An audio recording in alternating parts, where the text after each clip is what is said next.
Please give an energetic and warm welcome to the one and only Ahmad Oja sir.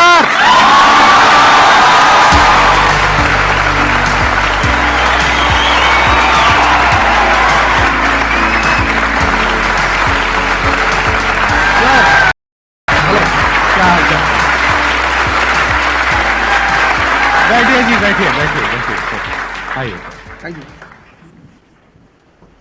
इससे पहले कि audience आपसे कुछ questions पूछे, मेरे माइंड में एक क्वेश्चन आ रहा है। आईएएस में कितने लोग हैं जो हर साल उसके लिए अपीयर करते हैं? 5 से 6 लाख के आसपास। और सीट्स कितनी है? 1000 अप्रोक्सीमेटली। तो जिनका हो जाता है उनके बारे में तो सब बात करते हैं, जिनका नहीं होता है, जिन्होंने पूरी जान लगाई और जिनका नहीं हुआ, उनके रिश्तेदार होते हैं, उनके रिश्तेदार उनकी चिंता करते हैं। वो फिर उनकी चिंता करते हैं। नहीं, मैं आ रहा हूं, मैं आपके क्वेश्चन पे आ रहा हूं। ये पॉइंट इंटरेस्टिंग है, मैं समझना चाहूंगा कैसे। मैं बता रहा हूं। हाँ। मैं दोनों मुद्दों पे बता। हम सब हारने से डरते हैं, और मजेदार बात है कि वो डर हमारी हार की वजह बनता है। 98% केसेस में हारने से क्यों डरते हैं? क्योंकि हम जानते हैं अगर हम हारेंगे तो जो पीछे 3 लोग बैठे हैं ना, रिश्तेदार, रिलेटिव्स और फ्रेंड, वो जीने नहीं देंगे। आप जब भी आईएएस की तैयारी करें, पहला अटेम्प्ट आपका सीरियस अटेम्प्ट होना चाहिए। आपने तैयारी किया, बेसिक्स तैयार किए, आपने एडवांस कोर्स तैयार किया, आपने कम से कम मेंस के 1000 आंसर्स लिखे हैं और मिनिमम 10,000 प्रीलिम्स के क्वेश्चंस आप सॉल्व कर चुके हैं, तब आप एग्जाम देने जाइए। सिर्फ एक अटेम्प्ट दीजिए। जिसने भी पहला अटेम्प्ट सीरियस दिया, उसको दोबारा तैयारी नहीं करनी पड़ती, रिवीजन करना पड़ता है। भाई आप देखो ना, जितने सारे सेलेक्ट लड़के होते हैं उसमें बहुत सारे नौकरी कर रहे होते हैं, जॉब कर रहे होते हैं। कुछ लोग मुझसे पूछते हैं, सर जॉब करते वक्त तैयारी हो सकती है? नहीं, जॉब करते वक्त तैयारी तो नहीं हो सकती, जॉब करते वक्त रिवीजन हो सकता है। 3 hours per day, 4 hours per day. तो मेरी एडवाइस ये है, क्योंकि ये एक बहुत रिस्की खेल है ये। मैं खुद ही बाहर हुआ, और फिर मैं कितने लोगों को देखता हूं जो 5-5, 6-6 अटेम्प्ट के बाद बाहर होते हैं। तो जिनको भी इस गेम में शामिल होना है, एक अटेम्प्ट सीरियसली आपका होता है, बहुत अच्छा है। आपको मैक्सिमम रिस्क लेना है तो आप 2 ले लो, उसके बाद आप अपना काम शुरू करो, जो आपका सेकंड लाइन थॉट था। कोई लॉयर बनना चाहता है, कोई जाना चाहता है, कोई मतलब जो भी आप एंटरप्रेन्योर बनना चाहते हैं, आप करो, लेकिन अपने वो रिवीजन वाले 4 आवर बचा के रखो। आपने कितने अटेम्प्ट्स दिए? 4 अटेम्प्ट्स आपने दिए थे, और आपने कहीं से कोचिंग ली थी, यानी लाखों रुपए दिए थे कोचिंग में? नहीं, तब लाखों नहीं थे, तब हजारों थे। अच्छा, हजारों रुपए आपने खर्च करे थे, और आप एक मिडिल क्लास बैकग्राउंड से थे।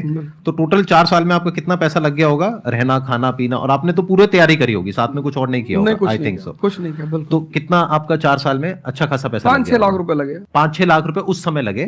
आज के समय पे अगर किसी को कोचिंग लेनी है तो आई थिंक इससे 3-4 गुना, 5 गुना आराम से लगेगा। उस का लग गया, और वो है एक मिडिल क्लास बैकग्राउंड से। अब वो कहीं ऐसा तो नहीं कि वो ना यहां करा ना वहां करा 4-5 साल बाद? हाँ, वही मैंने कहा कि अब आप, जब हमारे समय तो ठीक था, अब आप रिस्क पूरा नहीं ले सकते। You have to be cautious. अब इनको कॉशियस होना पड़ेगा कि ठीक है, जैसे बड़े सारे लड़के क्या करते हैं, वो 1-2 अटेम्प्ट ऐसे ही देते हैं। अब तो इनके पास 6 अटेम्प्ट है, ओबीसी हैं तो और ज्यादा है, SC ST हैं तो और ज्यादा है। और मैं कहूंगा आप किसी भी कैटेगरी से आते हैं, आप 2 अटेम्प्ट से ज्यादा कभी मत मानिए।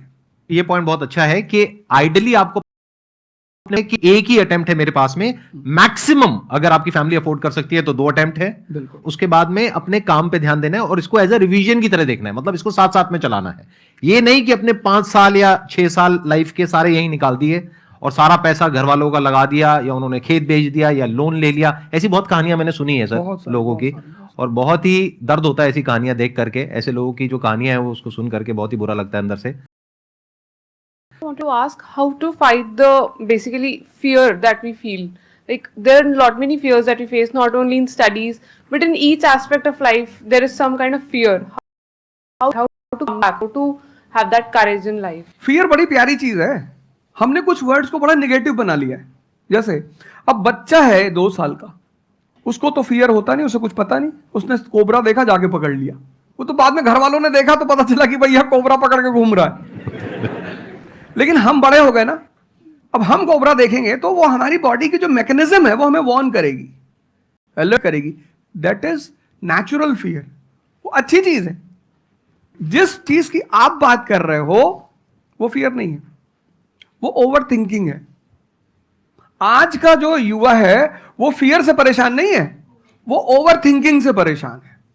अब ये ओवर थिंकिंग क्यों है, उस फैक्टर पे आते हैं। ओवर थिंकिंग की वजह क्या है? ओवर थिंकिंग की वजह यह है कि आज का समाज इतना एक्सपैंड कर चुका है। You are outside your house, तुमको तुम्हारी दोस्त मिल गई कि मैं कल लंदन से आई, क्या लाइफ है लंदन में यार, और मैं तो ये कर रही वो कर रही।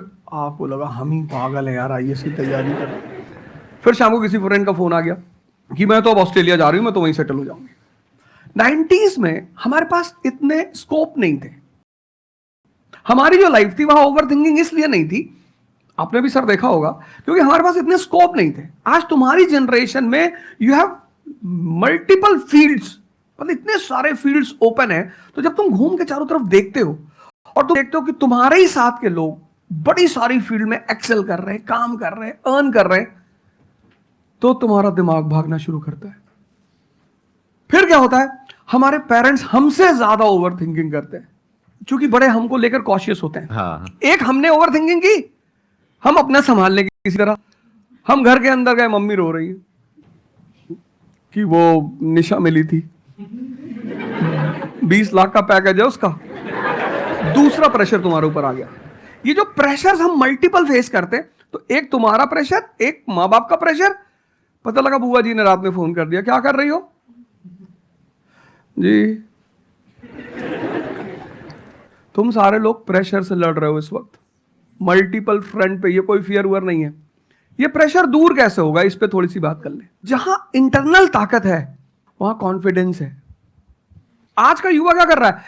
बादाम का तेल लगा रहा है, बादाम की क्रीम लगा रहा है, बादाम का साबुन लगा रहा है, खा रहा गुटखा।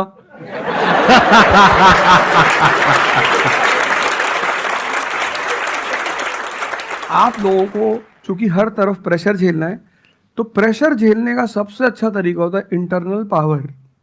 तभी तो मैं जहां भी जाता हूं एक चीज रिपीट करता हूं, योगा करो, ध्यान करो। ध्यान करोगे मन ताकतवर हो जाएगा।